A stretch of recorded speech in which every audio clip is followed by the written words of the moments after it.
Hello, today I'd like to introduce you to the Mark III military snowmobile, also known as the Penguin.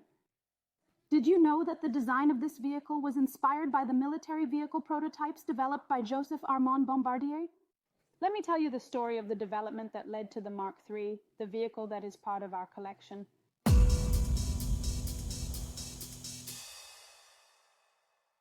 From 1939 to 1945, the Second World War rages on. Material rationing and the allocation of manpower to military services prevented Joseph-Armand Bombardier from manufacturing vehicles for civilian use. The inventor appealed to Ottawa and was given the mandate to develop a military snowmobile to transport troops in snow-covered areas of operations, notably in Norway. The first adaptation of the B-12 snowmobile, which would eventually lead to the development of the Mark III, presented to the Canadian Armed Forces in 1942, was named B-1. This military snowmobile has a longer wheelbase than the B-12 and can carry 8 men. Certain technical innovations are patented in Canada and the United States. The inventor begins research into concepts that will be applied to various military vehicles. The Canadian Forces place an order for 131 vehicles to be delivered within 4 months. The Valcourt plant was too small to complete the order on such short notice. Joseph-Armand Bombardier moves to an existing plant in Montreal. At the request of the Canadian authorities, Joseph-Armand Bombardier develops in 1943 an all-tracked armored prototype named Khaki. The improvements made to the prototype are significant. These included optimized ground contact for better buoyancy, improved mobility in difficult situations, increased impact resistance, and enhanced passenger comfort.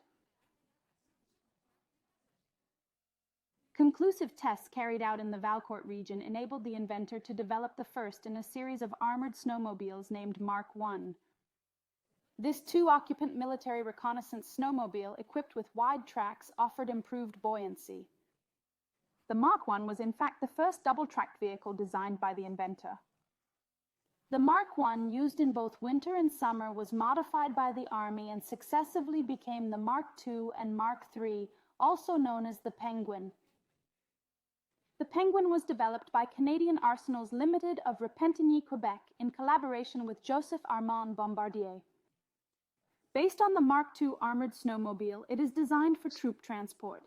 It can accommodate 5 passengers, including the driver. In a way, it's one of the ancestors of the Muskeg tractor, an all-track vehicle designed by Joseph-Armand Bombardier in 1953 for use in difficult terrain. It is one of the heaviest vehicles in the museum's collection, weighing in at 4,535.9 kilos or 10,000 pounds. This vehicle is painted in the famous khaki green used by the Canadian Armed Forces in the 1950s. In contrast, most Mark III vehicles were painted white for better winter camouflage.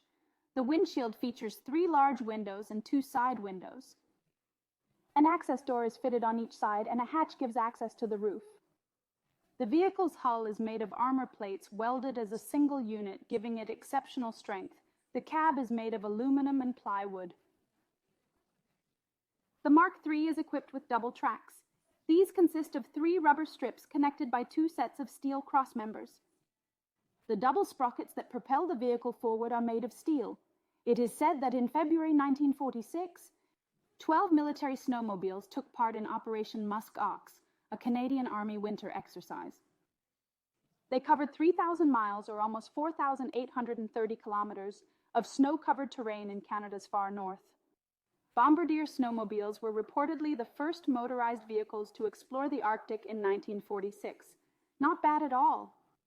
Joseph-Armand Bombardier has always been concerned with safeguarding the livelihood of his employees. In wartime, despite having to rent workshop space for the production of military vehicles, he continued to manufacture parts from Valcourt. That's all for this capsule on the Mark III vehicle, nicknamed Penguin. If you enjoyed it, subscribe to our YouTube channel and follow us on Facebook so you don't miss out on future capsules.